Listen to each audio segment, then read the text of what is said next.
Benvenuto, piccolo Dumbo.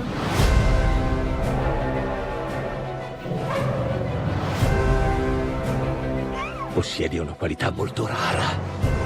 Sei un prodigio. Vediamo Dumbo oggi, 15 anni dopo, che effetto ci fa un po' a tutti. Venga con me. Insieme spiccheremo il volo sulle sue ali. Non vedo l'ora di vederlo. Quindi le aspettative saranno importanti, preparati i fazzoletti, immagino. Aspettative molto alte, anche perché insomma è Tim Burton. Che succede? Dove la portano?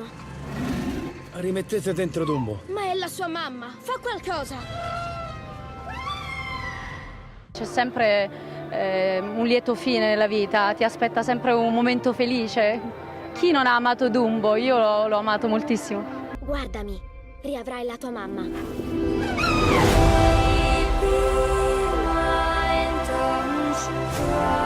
A me non sembra per niente magico. Sono cresciuto io con Dumbo, quindi mi ha dato coraggio di seguire i miei sogni.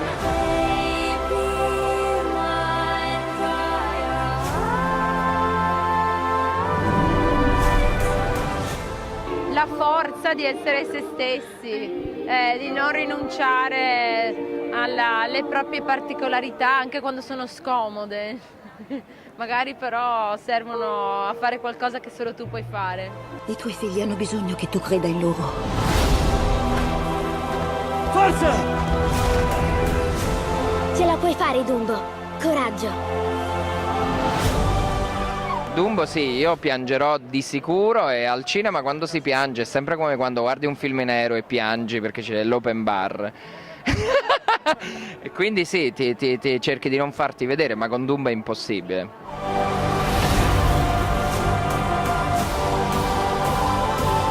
Vola, Dumbo. Vola.